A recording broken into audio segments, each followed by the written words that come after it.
Eu, perdido pecador, longe do meu Jesus, me encontrava sem vigor, a merecer sem luz. Meu estado Cristo veio, dando-me sua mão, e salvar-me conseguiu na perdição. Cristo me amou e me livrou. O seu imenso amor me transformou. Vai seu poder, o seu querer, sem Cristo Salvador me transformou.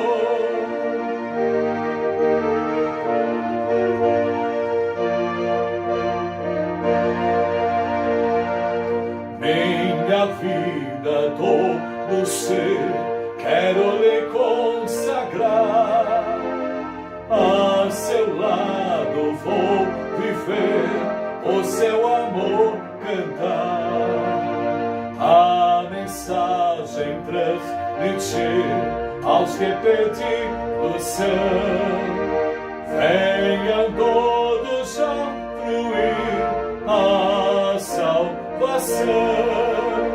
Cristo me amou e me livrou. O seu imenso amor me transformou. Vai seu poder, o seu querer, sim, Cristo Salvador me transformou.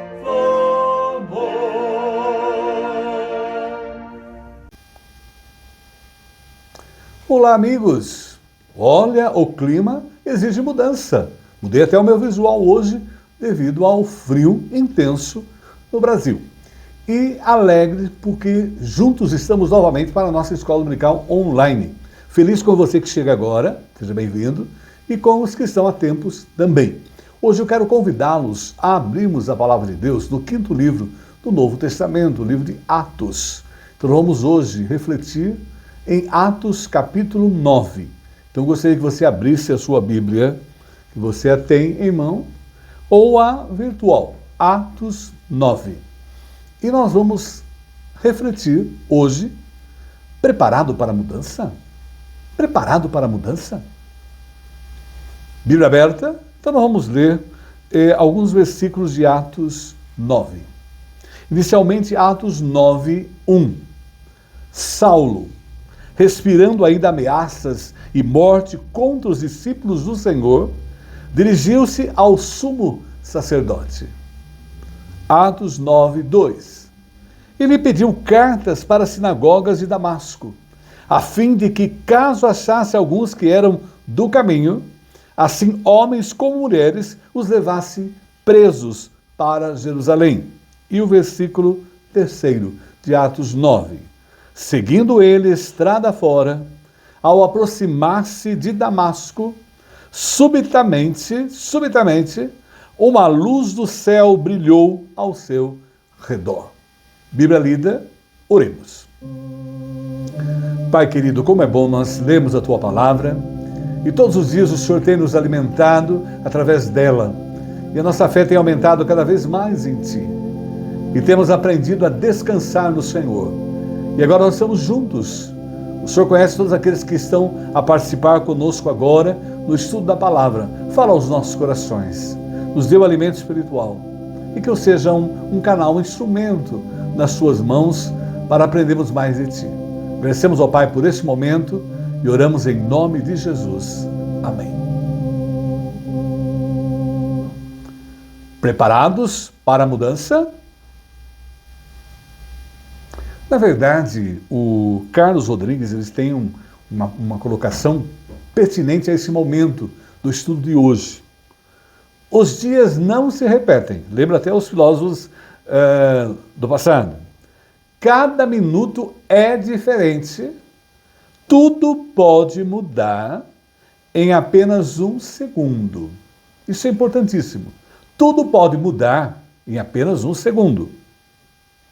Nicholas Sparks, o grande autor de livros aí lidos pela sociedade mundial, e ele tem sido roteirista também de filmes baseados nos próprios livros. Ele diz: passei a acreditar que, na vida de todos, há um momento inegável de mudança, um conjunto de circunstâncias que, de repente, altera tudo. Nós temos que estar preparados nessa vida porque, de repente, tudo pode mudar. E a personagem de hoje, que nós vamos pensar nela com carinho, é Paulo, o apóstolo. E Paulo, o apóstolo, vivenciou. Num dado momento, tudo mudou radicalmente na sua vida. E foi de repente. Ele teve uma infância e adolescência ótima. Os pais dele eram hebreus não de Jerusalém, mas lá de Tarso, na Cilícia. Eles eram judeus que tinham da diáspora, saíram de Jerusalém. Eles eram, e ele também, fariseu, um dos grupos mais radicais dentro do judaísmo, da tribo de Judá. E tinha a profissão que ele aprendeu, fabricar tendas para o seu sustento. E conhecia muito bem a filosofia grega. O pai era cidadão romano, automaticamente ele tinha a cidadania romana, e ele vivia nessa cidade que, junto com Alexandria e Atenas, era uma das cidades mais importantes do mundo helênico, do mundo grego. E ele estudou a filosofia grega e teve a oportunidade de conhecer os filósofos que estudamos hoje. Paulo, da época antiga, Paulo também os conhecia e os estudava. Além de ser privilegiado, porque teve a oportunidade de vir a Jerusalém para estudar com Gamaliel, um dos rabinos mais notáveis do seu tempo. E é claro que tornou-se fariseu, ele aprendeu a instrução rigorosa das leis e costumes judaicos. Ele estudou profundamente a religião judaica. E é claro, com essa educação em Jerusalém, nós podemos perceber que o apóstolo Paulo tinha uma boa formação. Além de falar o hebraico, aprendido ali, com Gamaliel, o grego, lá juntamente com a cidade onde ele estava, ele aprendeu também, por ser cidadão romano, o latim e também o aramaico, que era a língua que os judeus haviam aprendido lá quando estavam cativos na Babilônia. E ele também tinha esse domínio porque era uma língua falada em casa. E era uma família com recursos para educar os filhos. Então nós podemos perceber que o apóstolo Paulo teve uma excelente formação na sua vida, na sua infância, juventude. É claro que nesse momento histórico onde ele está, ele vai ter uma mudança radical. E o tema de hoje, avaliando a mudança na vida do apóstolo Paulo, nós vamos pensar em nós. Estamos preparados, como o apóstolo São Paulo, para as mudanças? Porque elas estão acontecendo. O mundo está mudando. Estamos vivendo momentos assim inimagináveis na história da humanidade. Estamos diante de quadros que nunca pensávamos que viveríamos. Estamos vivendo um momento importante, né, para nós que somos cristãos, mais ainda, porque é a volta de Jesus Cristo. E nós estamos preparados para tudo isso que está acontecendo e para enfrentar isso em nossas vidas? O primeiro ponto importante a pensar em relação ao apóstolo São Paulo, e nós também, porque nós temos planos, os nossos planos, os planos humanos, os planos para a nossa vida. É normal o ser humano ter objetivos, ter planos, e Paulo também tinha seus planos. Ele já está nessa fase agora, como um judeu radical, ele está ali respirando ameaças de morte, ele já está ali perseguindo a igreja de Jesus Cristo, E ele acreditava que ele estava fazendo um bem para Deus. Interessante observar isso. Ele estava ali na sua sinceridade, ele não queria que o judaísmo fosse destruído pelo cristianismo. Contra os discípulos do Senhor, dirigiu-se ao sumo sacerdote.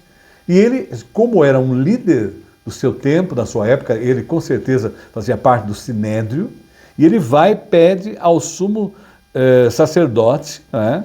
Vai até o sacerdote fazendo um pedido. O momento é que os cristãos em Jerusalém estavam sendo perseguidos. E o primeiro mártir do cristianismo surgiu nesse período, que era Estevão, o diácono. E eles eram presos, levados ao sinédrio e condenados à morte, como aconteceu com Estevão. E no texto bíblico nós encontramos que o jovem Saulo, ainda, ali ele excedia os da sua idade no seu tempo, ele estava no momento exato em que Estevão foi morto. E o texto bíblico diz que deixaram as vestes, as túnicas daqueles que o mataram aos pés de Saulo. E Saulo concordou inteiramente com a sua morte, porque ele pensava que ele estava fazendo um bem para Deus, eliminando aqueles que eram hereges. Ele não acreditava nada em relação ao cristianismo. Mas teve a oportunidade ali, e nós conhecemos muito bem o texto bíblico, se você quiser ler, se você quiser acompanhar o capítulo 8, né, 7 e 8, você vai, antes do que vamos refletir hoje, nós temos ali o discurso de Estevão, contando toda a trajetória e mostrando que realmente Jesus Cristo é o Messias que havia de vir. E Paulo teve a oportunidade de ouvir. E ele ali, com muita violência, praticando violência, e ele era um voluntário na perseguição em Jerusalém. Ele era temido. E por ser da seita, ser fariseu, ele era muito zeloso e era radical na lei judaica. Então era um momento assim que ele era um monstro, vamos dizer assim, dentro de Jerusalém, para defender o judaísmo contra o cristianismo. E ele, na verdade, queria aniquilar os cristãos do seu tempo. É claro que o papel dele ali foi intensificado muito após a morte de Estevão. E a gente percebe que essa perseguição, quando ele dá um depoimento, essa realidade na vida de Paulo, ela foi descrita 3 vezes no livro de Atos. Você encontra nesse capítulo que nós estamos vendo, que é o próprio Lucas que registra, e depois no capítulo 22, em Jerusalém, Paulo fala novamente desse momento da vida dele, e no capítulo 26 também, diante de Agripa, Paulo fala em relação a esse momento que ele teve na sua vida. E ele dá um testemunho aí diante do rei Agripa. E a gente percebe muito bem em Atos 26, 9. Na verdade, a mim me parecia que muitas coisas devia eu praticar contra o nome de Jesus Nazareno, porque ele pensava que ele estava fazendo o bem para Deus, o bem para a religião judaica. Atos 26, 10. E assim procedi em Jerusalém, havendo eu recebido a autorização dos principais sacerdotes. Encerrei muitos dos santos nas prisões, e contra esses dava o meu voto quando os matavam. A sentença era a pena de morte, e ele consentia esse tipo de ação. E o versículo, capítulo, Atos 26, 11. Muitas vezes ele dando depoimento para Agripa, porque aí nós podemos ter 3 momentos da história e a gente aprender com todos eles. Muitas vezes os castiguei por todas as sinagogas, obrigando-os até a blasfemar, e demasiadamente enfurecido contra eles, mesmo por cidades estranhas, os perseguia. Esse era o projeto de Paulo, o plano de Paulo, acreditando que realmente estava fazendo o bem. E Atos 9, 2, é o texto que nós estamos refletindo hoje, ele expediu cartas para as sinagogas de Damasco. Por quê? Damasco era a capital da Síria.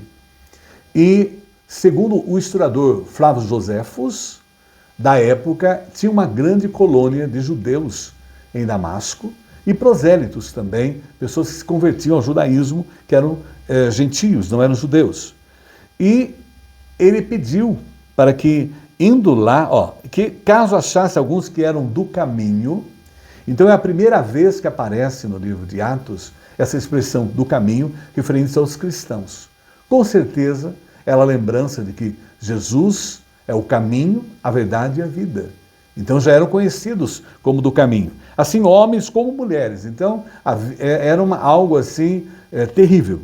Os levasse presos para Jerusalém. Então ele ia até lá, prendia esse povo, os amarrava e trazia para serem julgados em Jerusalém e, se fosse em caso de mortes, serem sentenciados à morte. Então, na verdade, Paulo era um ameaçador.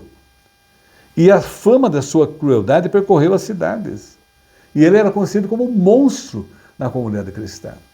Era alguém que você nunca acreditaria que poderia se tornar um cristão. Era alguém assim que estava dentro do seu pensamento, da sua ideia, auxiliando na obra de Deus. E veja que a perseguição, ele pediu cartas para que pudesse ter autoridade, porque em Damasco havia muitas sinagogas, e ele tinha que ter autoridade para entrar nas sinagogas, para prender e levar de volta a Jerusalém e colocar na prisão. E Damasco ficava a 200 quilômetros acima de Jerusalém. Então ele iria fazer esse trajeto até Damasco para trazer e prender, tentar aniquilar de todas as formas o cristianismo. É claro que Damasco, por ser uma cidade antiga, uma das mais antigas, ele não queria de maneira nenhuma que se convertesse o povo ao cristianismo. Porque ele, na verdade, veja bem, ele odiava os cristãos e Cristo e seus seguidores. É claro que o versículo 3 de Atos 9, que lemos hoje, começa a ter uma mudança radical na sua vida. É sempre assim. Algo acontece para alterar o caminho. Nós estamos nessa vida e, de repente, algo acontece também para mudar os propósitos, mudar os caminhos. E é o que aconteceu com o Paulo. Seguindo ele estrada fora, ao aproximar-se de Damasco, ele estava bem próximo já da capital, já tinha quase vencido os 200 quilômetros, que era o trajeto entre Jerusalém a Damasco. Subitamente, olha bem aí o advérbio, não é? Colocado para nós, subitamente, uma luz do céu brilhou ao seu redor. A nossa vida também, de repente, acontece um acidente, de repente há um problema financeiro, de repente algo acontece na nossa vida que nós não entendemos, né? E o apóstolo Paulo, mais ainda, porque ele estava trabalhando para Deus, ele estava servindo a Deus na sua visão. E nós não estamos imunes de passar por algo assim que a gente não espera. Acontece. Nós somos pegos de surpresa, mas Deus não. Deus sabe o que faz. E subitamente uma luz do céu brilhou ao seu redor. Essa experiência de Paulo viajando pela estrada de Damasco foi fascinante, né? Uma luz tremenda ali apareceu e, de repente, tudo mudou na vida dele. De repente também as coisas podem mudar na nossa vida. Por quê? Porque nós cremos numa doutrina muito importante, que é a soberania de Deus no governo humano. Deus está no controle de tudo. Os projetos de Paulo era ir até Damasco, prender todos aqueles que tinham se tornado cristãos, levá-los para Jerusalém, julgá-los e condená-los até a morte. O projeto de Paulo era aniquilar o cristianismo. Era o projeto humano dele. Mas quem tem o controle de tudo é Deus. Na nossa vida também as coisas acontecem. Nós não entendemos e nunca devemos fazer. Por que aconteceu isso comigo? Por que está acontecendo com a minha família? Por que eu perdi meu marido? Por que eu perdi meu filho? Por que eu perdi o emprego? Por que nunca devemos fazer? Porque nós sabemos que tem uma soberania de Deus, um controle de Deus. Deus sabe o que faz. Deus coordena tudo na nossa vida. Desde o momento que nós passamos a essa vida, todo o período que estamos aqui, estamos no controle, na soberania de Deus. Nós cremos, confiamos nisso. E é claro que Charles Spurgeon tem uma colocação importante para nós, que é um momento em que a mudança vem, que é o que aconteceu com o apóstolo Paulo, a mudança total da sua vida.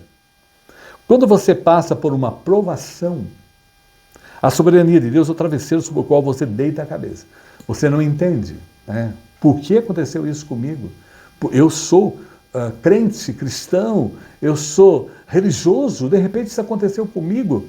E é interessante que no momento que essas coisas surgem, aparecem, nós voltamos para Deus. Porque Deus tem o controle, Deus tem a soberania de tudo, Ele dirige tudo. E é claro que também o R.C. Sproul coloca para nós, nesse momento que há mudança na nossa vida, ele coloca: minha confiança no futuro repousa na confiança em que Deus é quem controla a história. Mesmo que a gente não entenda o que está acontecendo, mesmo que sejamos tocados, chocados, assustados com o que acontece ao nosso redor, fomos pegos de surpresa, mas nós temos que ter consciência e confiança na soberania de Deus, que Deus está no controle de tudo. E ali naquele momento histórico, na vida de Paulo, Deus estava agindo e ele iria fazer o que Deus deseja, o que Deus quer, não o que ele queria. É claro que a partir desse momento aí, a vida de Paulo, do apóstolo, muda radicalmente, porque agora ele vai caminhar nos planos de Deus. A nossa vida é muito interessante. Nós fazemos tantos projetos, assim foi a família de Paulo, tantos projetos, preparação, preparou e tal. Nós preparamos também os nossos filhos, preparamos tantas coisas, mas a gente nunca pode esquecer, sempre buscar a Deus para Ele mostrar para nós os planos dele para a nossa vida. E que você, quando batizo uma criança, já falo para os pais, ore por ela, ore até pelo esposo, pela esposa dessa criança, pelo esposo, porque Deus sabe o futuro, olhe pelo caminhar, pelo direcionamento. Então é muito importante nós andarmos nos planos de Deus, porque nós somos abençoados quando andamos nos planos de Deus. Os planos humanos são ótimos, temos que fazer tudo, planejar, orçar todas as coisas, mas quem dita a última palavra, quem dá a última palavra, quem tem o controle de tudo é Deus. E nós vamos perceber essa mudança radical na vida de Paulo a partir do instante que ele começa a descobrir que o mais importante não é andar nos projetos pessoais, nos seus planos humanos, mas andar nos planos de Deus. E aí começa. Como eu havia falado anteriormente, a narrativa ela é tão importante da conversão do apóstolo São Paulo, da mudança da vida dele, que ela aparece 3 vezes no livro de Atos. A primeira é narrada pelo próprio Lucas, que é o autor do livro, foi usado por Deus para escrever o livro, mas depois o próprio Paulo relata em Jerusalém, no capítulo 22, você pode ler depois, como lição de casa, e no capítulo 26, quando ele está diante do rei Agripa, até lia alguma coisa anteriormente, e ele coloca aí: vi no caminho uma luz do céu. Então aí começa a mudar. Eu não sei qual foi a mudança que aconteceu na sua vida, o que aconteceu, para que você pudesse descobrir que o mais importante é o plano de Deus, não os seus planos, seus projetos. Atos 9:3. Quando se aproximava de Damasco, então ele estava bem próximo, de repente, olha bem, uma luz do céu brilhou ao seu redor. Uma coisa que ele nunca havia visto. Uma manifestação mesmo. Foi ali o que nós chamamos de aparição. Não é visão. Ele não teve visão, ele teve uma aparição. Porque a aparição se manifesta ali no local e as pessoas percebem, vêm. Não foi só o apóstolo São Paulo que viu isso. Os que estavam com ele também se aperceberam. Não ouviram o que Paulo ouviu, mas se aperceberam que algo havia acontecido. Atos 22:6. Quando me aproximava de Damasco por volta do meio-dia. Veja bem, olha, era sol fortíssimo. Meio-dia o sol está a pino. E a luz era muito maior do que o sol, porque ela refletiu ali fortemente e de repente uma luz muito intensa brilhou ao seu redor. Era a presença de Deus ali, naquele momento histórico da vida de Paulo. E o Atos 26:13. Por volta do meio-dia, ó rei, ainda a caminho, uma luz do céu mais intensa que o sol. Porque o nosso Deus é superior ao sol. Se o próprio Deus criou o sol, essa maravilha da natureza, ele é superior ao sol. O brilho do Senhor é superior ao sol. A luz do Senhor é superior ao sol. E brilhou sobre mim meus companheiros. Então aí foi uma aparição poderosa de Deus ali no caminho de Damasco, chegando em Damasco ao apóstolo São Paulo. não visão, porque todos se aperceberam ali do fato em si. É claro que Atos 9:4, e caindo por terra. Então a coisa foi tão forte, tão poderosa a manifestação de Deus, e caindo por terra, ouviu uma voz que lhe dizia: Saulo, Saulo, por que me persegues? É claro que nesse momento a voz que conversou com ele era uma voz, era a língua hebraica. Né? Hebraica foi usada por Deus para falar com ele. Ele era o único que entendia o hebraico, porque na época que Paulo vivia, o hebraico já tinha desaparecido, né? Por causa foram para o cativeiro, o povo de Israel foi para o cativeiro e perderam o hebraico, a língua hebraica. Só sabia o hebraico de fato quem estudava a Bíblia, os sacerdotes, os levitas, e o caso de Paulo, o fariseu ali, conhecia. Falou em hebraico, os outros não entenderiam, porque eles, se falasse grego, tudo bem, porque era o inglês na época, ou então falasse aramaico, poderiam entender também, porque era a língua falada em casa, era a língua usada. Mas ali, Saulo, Saulo, por que me persegue? Você pode perguntar, mas por que falar duas vezes, né? Saulo, Saulo, porque era intimidade. Quando se repete, João, João, vem cá. Né? Quer dizer, a intimidade com ele naquele momento ali. E caindo por terra, veja bem, quando há ação de Deus, de transformação, de mudança na vida do ser humano, quando ele vai agir poderosamente, ele tem que derrubar. O apóstolo São Paulo era muito orgulhoso, o apóstolo São Paulo era muito prepotente, o apóstolo São Paulo era uma pessoa que tinha um temperamento assim, intenso, era líder, né? Porque liderava as matanças dos cristãos, as perseguições. E a gente vê, comparando, os homens também caíram por terra, mas todos se levantaram, todos que estavam com ele. Entretanto, Saulo permaneceu prostrado, ali caído. Deus teve que derrubar o apóstolo São Paulo. E muitas vezes na nossa vida, para Deus nos transformar, para ver mudança, Deus tem que nos quebrar, tem que realmente agir de uma forma tremenda, porque o coração humano é muito duro, o coração humano ele é pedra. E para transformar esse coração, Deus tem que quebrar e dar um novo coração para nós. E aí diz o texto, ouvi uma voz. E é nesse momento aí. E caindo todos nós, Atos 26:14. E caindo todos nós por terra, ouvi uma voz que lhe falava em língua hebraica. Veja bem aí, língua hebraica. Saulo, Saulo, por que me persegues? Dura coisa é recalcitrares contra os aguilhões. E aí ele coloca, olha, não adianta você resistir. Não adianta você ir contra, porque é Deus que está aqui falando com você. E especificamente aqui é Jesus Cristo. É o momento que Jesus Cristo se manifesta ao apóstolo São Paulo. Os companheiros de viagem ouviram o som do céu, mas não entenderam as palavras. Né? E mesmo o apóstolo São Paulo não sabia quem estava a falar com ele. Interessante isso, né? Ele não sabia quem estava a falar com ele. Ele só ouvia em língua hebraica. Só ele sabia hebraico ali, possivelmente. Né? Só ele compreendia aquele momento histórico ali da sua vida, de transformação, de mudança. Porque quando Deus age, a mudança é radical. E ele age soberanamente e sobrenaturalmente ele agiu ali, naquele momento, a manifestação em pleno meio-dia, uma luz superior à luz do sol. E nós sabemos como é a região ali, o intenso calor. E Atos 9:5. Ele perguntou, quem és tu, Senhor? Veja que interessante. E a resposta foi, eu sou Jesus a quem tu persegues. Interessante aí a gente observar esse momento, né? É o Deus Todo-Poderoso, porque Jesus Cristo é Deus, né? Falando com ele, o infinito, o Criador de todas as coisas, o soberano, falando com um ser finito que é o apóstolo Paulo.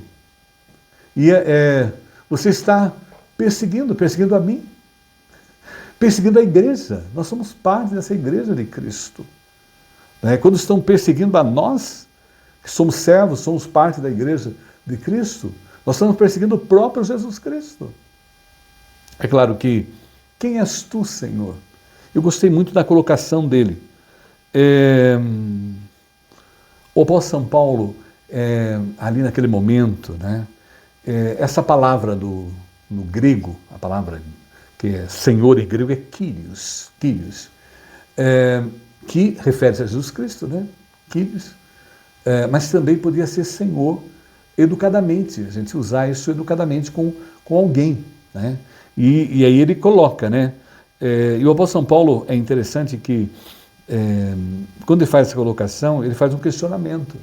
E aí ele quer conhecer, quer te conhecer. Quem é o seu Senhor? Ele quer conhecer a pessoa. Veja bem, ele está ali quebrado, caído, né? Naquelas condições, prostrado, né? Aquele homem com tanta empáfia, com tanta força, com tanta dedicação religiosa, com tanta entrega, está ali humilhado, caído, ali, e ele tem o momento em que Jesus Cristo fala, conversa com ele. E ali tem a oportunidade de ver o Jesus glorificado. Jesus Cristo já está ali, ele já havia morrido, ressuscitado, estava à direita de Deus, já sentou à direita de Deus. Ele estava com o corpo glorificado, o corpo transformado. Porque Jesus Cristo, ao mesmo tempo, ele é Deus e ao mesmo tempo ele é homem. Ele possui as duas naturezas.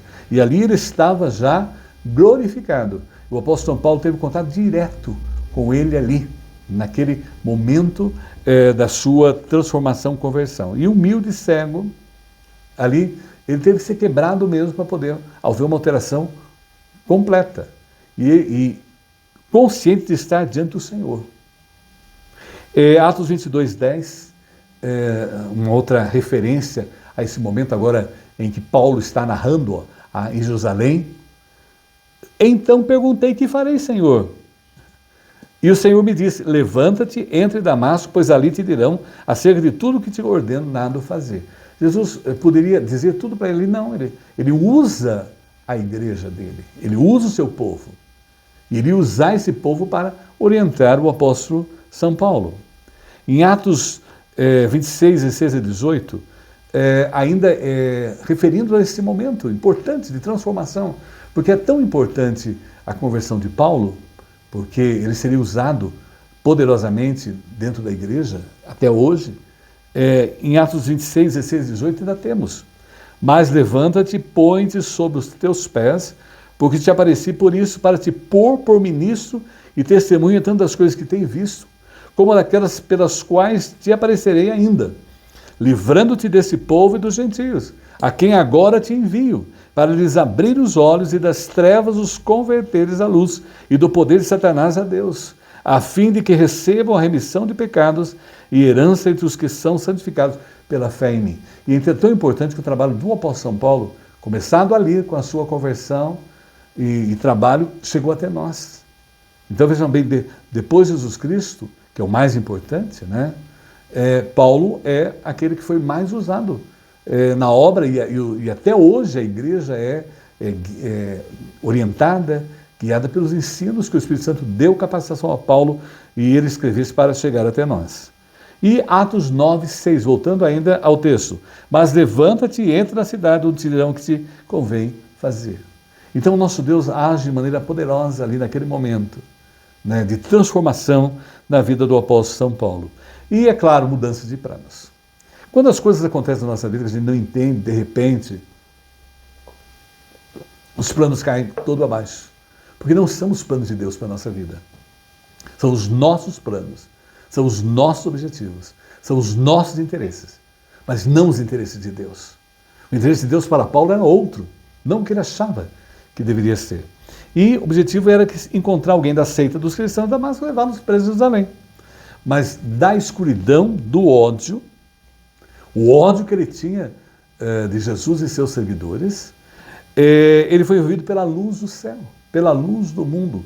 A luz de Cristo iluminou o seu caminho. Houve transformação, porque Jesus é a luz do mundo. E da postura da soberba ao chão, de valente e trêmulo, e a todos lhe pergunta: Senhor, o que queres que faça? Né? Agora ele já está totalmente alterado, mudado. Ele está de fato conhecendo quem é o verdadeiro Jesus Cristo, aquele que ele perseguia, que ele era contrário. E é claro, agora Jesus revelou pessoalmente a pessoa de Paulo. Por quê? Normalmente os apóstolos, para eles terem a missão deles, teriam que ter contato direto com Jesus. Só podia ser apóstolo e nessas condições. Então não há mais nenhum apóstolo, não existe mais, porque foram os que tiveram contato direto com Jesus. O apóstolo São Paulo teve contato ali com o Cristo glorificado. Ele viu, os companheiros ao lado não viram, só ele viu ali naquela aparição. Né? Aquele momento foi uma aparição em que teve a manifestação aí e foi visto por ele. E agora então ele não faria mais nada que desse na sua cabeça, o que ele achava, o que ele pensa, que é o que nós como servos de Deus, cristãos, devemos viver. Fazer o que o Senhor Deus quer, não o que a gente quer, não o que a gente deseja, porque Deus conhece os planos, melhores planos, e o plano de Deus é um plano perfeito para as nossas vidas, como aconteceu com o apóstolo São Paulo. E a conversão, ele teve a experiência pessoal com Jesus. E o encontro pessoal com Cristo lhe deu as credenciais para que ele pudesse ser um apóstolo. E ele cumpriu cabalmente a sua missão após esse momento histórico da sua vida. E o que chama a atenção de muitos autores, estudando sobre o assunto, Paulo foi para capturar os cristãos de Damasco. Mas, na verdade, quem foi capturado pelo Senhor foi o apóstolo São Paulo. E o plano de Paulo era esse, né? Ele iria capturar, né, no caminho, os do caminho, ele ia capturar os do caminho, que são aqueles que seguem Jesus Cristo. E ele foi capturado no caminho. Filipenses 3,12, ele fez referência a isso uma vez, quando escreveu à igreja de Filipos. Filipenses 3,12. Não que eu tenha já recebido ou tenha já obtido a perfeição, mas prossigo para conquistar aquilo para o que também fui conquistado por Cristo Jesus. A palavra aí original pode ser usada capturado, conquistado, capturado por Jesus Cristo. E é claro que os seus companheiros ali, no momento em que ele tem a experiência com Jesus, os seus companheiros de viagem pararam emudecidos, ouvindo a voz, não vendo contudo ninguém. E mesmo que ouvisse, não entenderiam a língua, porque era hebraico, só Paulo sabia hebraico na época então. E Atos 9:8, então se levantou Saulo da terra e abrindo os olhos. Então nesse momento agora ele passa a ter uma outra mudança. Não podia ver. Então veja como é a ação de Deus, ela é perfeita, é plena. Quando ele vem para a mudança, ele muda a nossa vida radicalmente. Jesus Cristo, quando habita em nós, ele nos transforma por completo, e é o que aconteceu com ele. Nada podia ver. E a partir daquele instante ele teve que ser guiado pela mão e o levaram para Damasco. Então aquele homem grandioso, soberano, perseguidor da igreja, como nós temos muitos sermões maravilhosos aí, ele passou a ser perseguido. Mudou a vida. E ali, a partir daquele momento, ele era um discípulo de Cristo. Ele fazia parte do povo de Deus. E é claro que um homem piedoso lá em Damasco, chamado Ananias, o Senhor, em uma visão dada a ele, veja bem, visão, só Ananias teve o contato com ela. Ele orientou Ananias para ir à rua direita, né, e fosse até lá, orasse com o apóstolo São Paulo, né, pusesse as mãos nele, porque ele era um escolhido. Ele ficou até com medo, porque a fama de Paulo era terrível, era o Hitler, vamos dizer, da sua época. E ele foi naquele endereço. E é claro que o comentarista bíblico Fawcett coloca assim, que é extraordinário o fato de Ananias, a quem Saulo teria detido para ser encarcerado e morto, ter sido instrumento para restaurar-lhe a luz e vida. E esse homem foi usado ali por Deus, esse piedoso, esse judeu piedoso ali de Damasco, foi usado, convertido, né, ao cristianismo para ser um instrumento na vida desse servo do Senhor Jesus. E abre os olhos de Saulo. Então, em Atos 9:18, a gente percebe isso. Após Ananias ter imposto as mãos sobre Saulo, ele relutou, mas Deus, interessante que Deus falou com Ananias em uma visão, mostrando onde deveria ir, e Deus também falou com Paulo, falando que Ananias iria, porque a partir do instante que Paulo estava ali, naquela casa, ele ficou 3 dias sem comer, em jejum, não bebeu. Aqueles 3 dias ali foram dias que houve uma mudança radical. E a senha que Jesus deu a Ananias quando falou em visão para ele ir até a rua direita, que segundo os que já estiveram lá, diz que ela existe ainda em Damasco, a rua direita, a capital da Síria. A senha era, vai lá que ele está orando. A senha é essa, para ele, olha, vai, né, ele está orando. Porque realmente o sinal de uma pessoa quando ela está convertida a Deus é a oração. Ela está em oração. Foi o que aconteceu com a pessoa conosco, acontece conosco. Há o prazer, a alegria de orar, de ser íntimo de Deus. Quando a pessoa é verdadeira convertida, ela tem prazer de estar na intimidade com Deus. E ele foi, como ele havia mandado ele fazer, caíram dos olhos como umas escamas. Então naquele momento o milagre se fez. E Paulo foi enchido pelo Espírito Santo. Porque a conversão acontece com a ação do Espírito Santo. E ali o Espírito Santo tomou a vida de Paulo, né, plenamente. E ele foi liberto de uma cegueira física temporária e de uma cegueira espiritual que há muito tempo o afetava. Ele queria servir a Deus, mas ele estava servindo da maneira não adequada, não correta. Ele achava que estava servindo a Deus. Como hoje eu oro muito pelas pessoas que não o conhecem, para que elas, como o apóstolo São Paulo, a cegueira espiritual seja tirada. As escamas caiam dos olhos, elas possam a compreender, ter a mudança radical, como o apóstolo São Paulo, e que as coisas que acontecem na nossa vida são propiciadas para que isso aconteça. E a conversão aí foi algo especial. E o que é a conversão, né? Conversão do apóstolo São Paulo. É o ato consciente de uma pessoa regenerada. Regenerada, ou seja, em que houve a ação do Espírito Santo, gerou nela, né, uma nova vida, na qual ela volta-se para Deus em arrependimento e fé. Quando há realmente a ação do Espírito Santo. E é interessante que Paulo não estava predisposto a isso. Ele não foi buscar isso. Não foi ele que quis isso, mas foi a ação de Deus. O Anthony Hockman, no livro Salvos pela Graça, nos dá essa definição. E Saulo estava longe do pecado. E agora, perto de Deus. Longe de Deus no pecado. E agora perto de Deus. Eu gosto muito de John Stott, esse teólogo britânico, né? Ele era conselheiro da rainha Elizabeth da Inglaterra no seu tempo. Ele nasceu em 1921, morreu em 2011. E ao analisar esse texto, ele tem uma colocação pertinente para nós. Se perguntarmos o que causou a conversão de Saulo, só existe uma resposta possível. O que sobressai na narrativa é a graça soberana de Deus através de Cristo. É graça, é de graça. É a soberania de Deus agindo em nós. Saulo não se decidiu por Cristo. Ele não estava, não sou eu que decido por Cristo.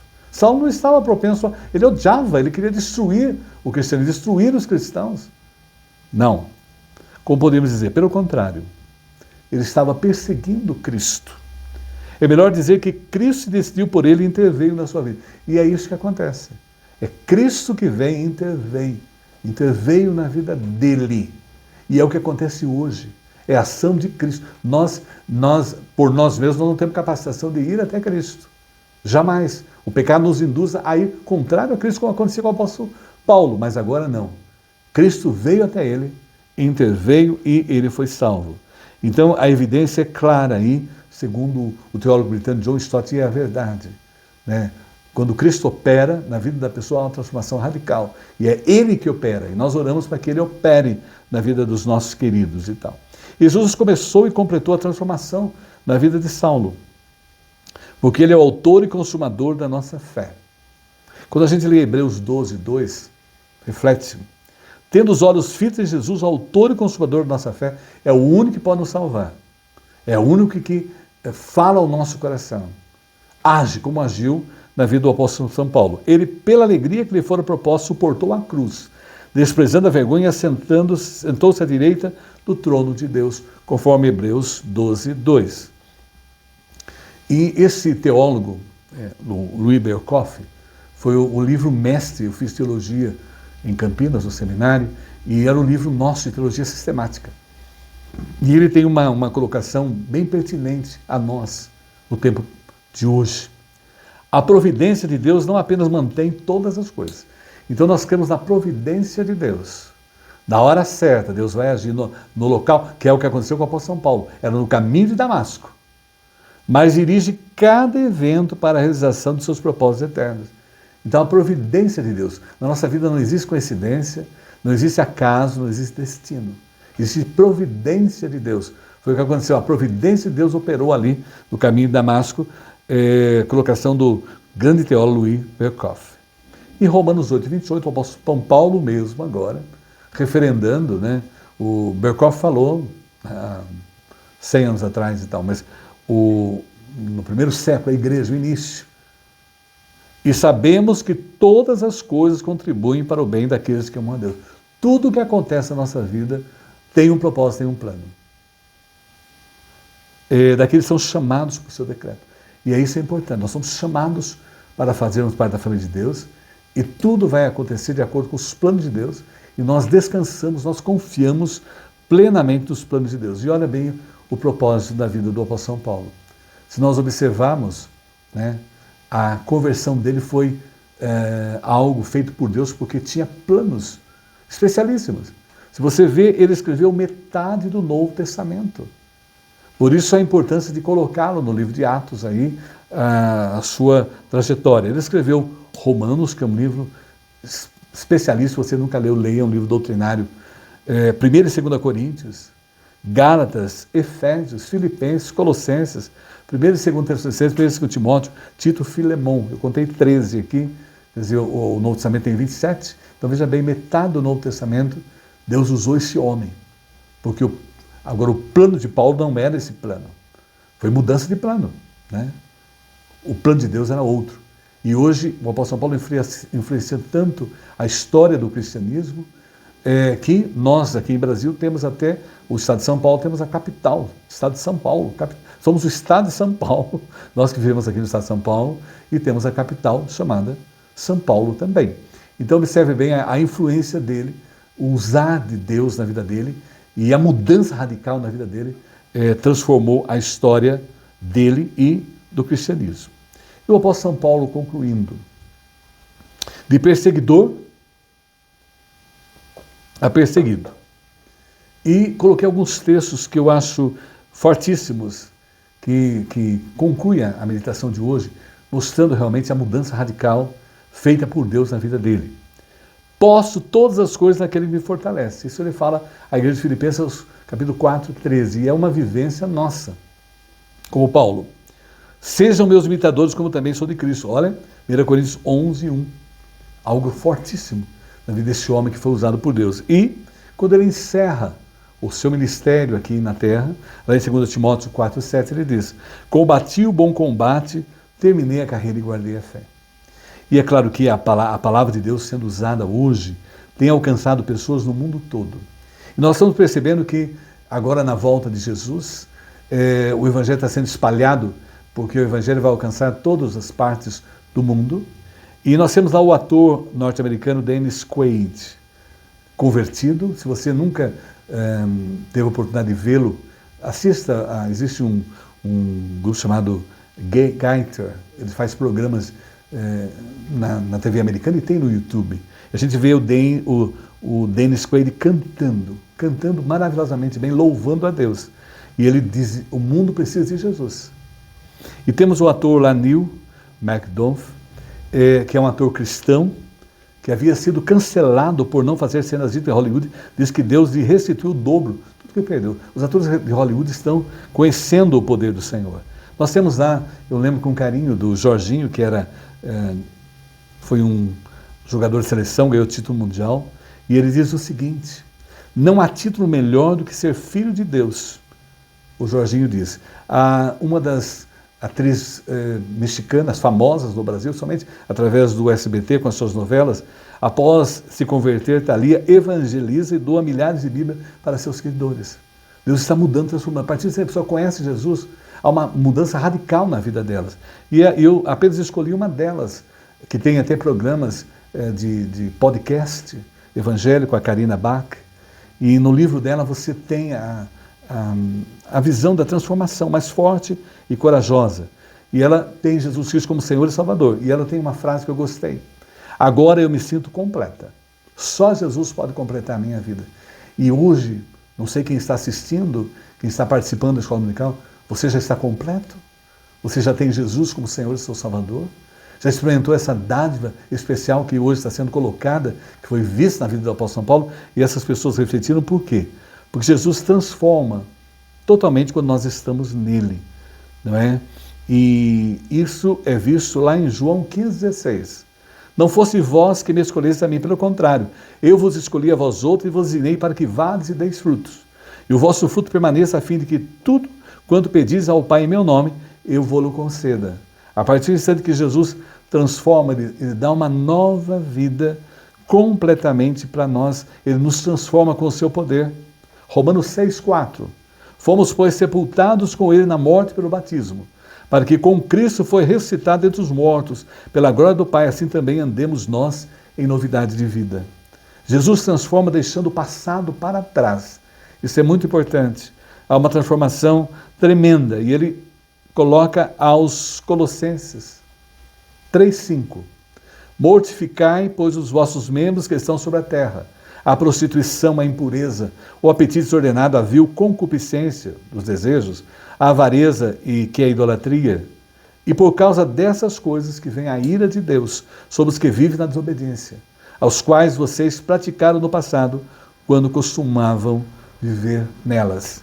E é claro também o 8, 3,8 Colossenses. Agora, porém, despojai-vos igualmente de tudo isso: ira, indignação, maldade, maledicência, linguagem obscena do vosso falar. Tudo isso não agrada o Senhor Deus. E o 9, não mintais uns aos outros. Olha a mentira, olha a fake news. Uma vez que vos despiste do velho homem com seus feitos. E é claro, Jesus transforma fazendo tudo novo. Ele muda radicalmente, uma renovação total. Romanos 12, 2 confirma. Não se amoldem ao padrão deste mundo, mas transformem-se pela renovação da sua mente, para que sejam capazes de experimentar e comprovar a boa, agradável e perfeita vontade do Senhor Deus. Que realmente, Jesus possa mudar a sua vida. Se você, nesse estudo de hoje, quer realmente experimentar a transformação, haver mudança na sua vida, eu convido você a receber Jesus como seu Senhor e Salvador. Ele é o único, que pode transformar. Se você gostaria, eu quero convidá-lo a orar comigo nesse instante. Repita essa oração. Senhor, reconheço que sou pecador. Peço perdão pelos meus pecados. Estou arrependido por eles, plenamente. E eu recebo como meu Senhor e meu Salvador. Eu oro em nome de Jesus. Amém. Pai amado, como é bom nós podemos falar do Teu nome e podemos ver a transformação, a mudança radical na vida do apóstolo São Paulo. E agora, ó Pai, nós pudemos nesse estudo aprender.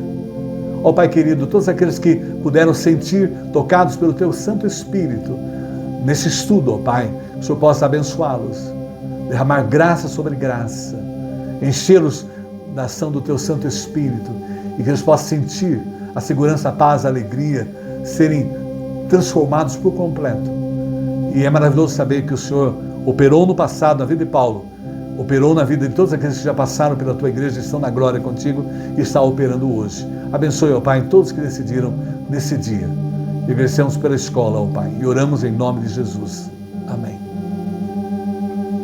Que Deus o abençoe, que Deus guie a sua vida, e eu estarei orando por você. Agora nós vamos orar os pedidos que estão sendo feitos a nós. Pai, como é bom a gente poder agradecer-te pela salvação eterna em Cristo, pela palavra falada ao nosso coração nesta hora, e por termos a certeza da vida eterna alcançada por Ti ali na cruz do Calvário, e podemos um dia desfrutar da mansão celestial contigo. E por hoje pessoas tomarem suas decisões. Queremos, ó Pai, agradecer pela vida que o Senhor tem dado ao Teu povo, especialmente a mulher que ora a AIDS, Senhor. Mais um ano de vida, abençoe o seu caminhar, a sua vida, dirige seus passos, a guia, ó Pai, em todos os momentos da sua vida.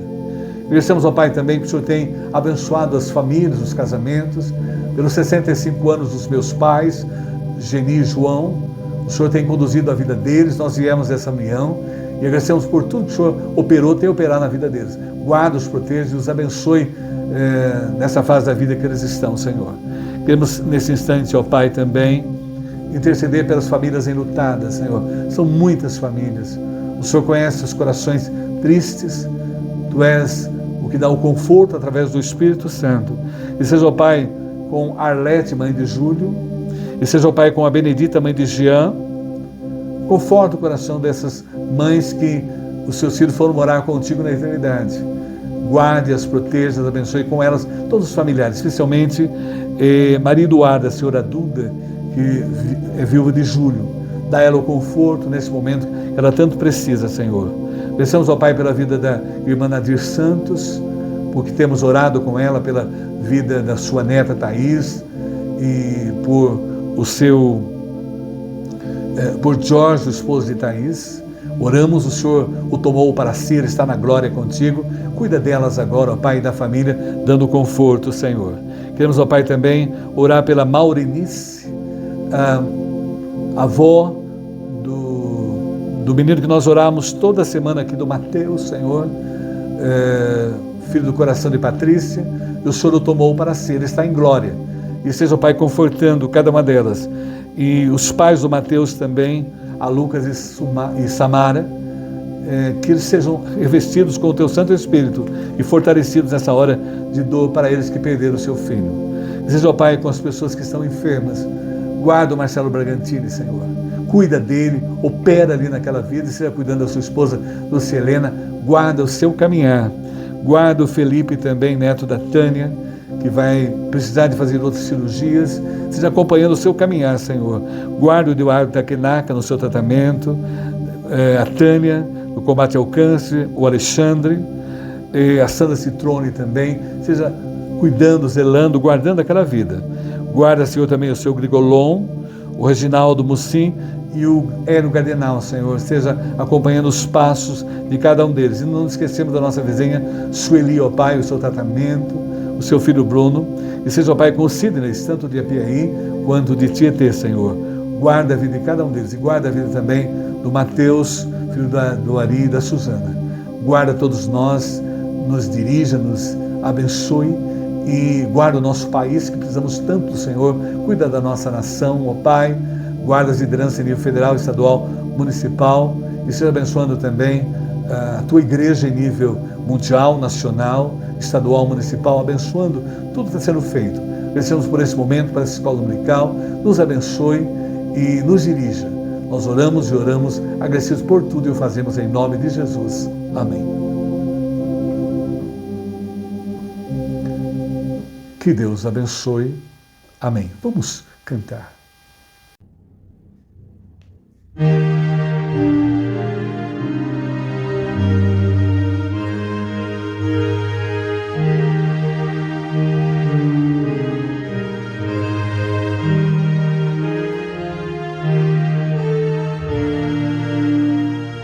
Comigo estás, ó Deus, a noite vem.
Oh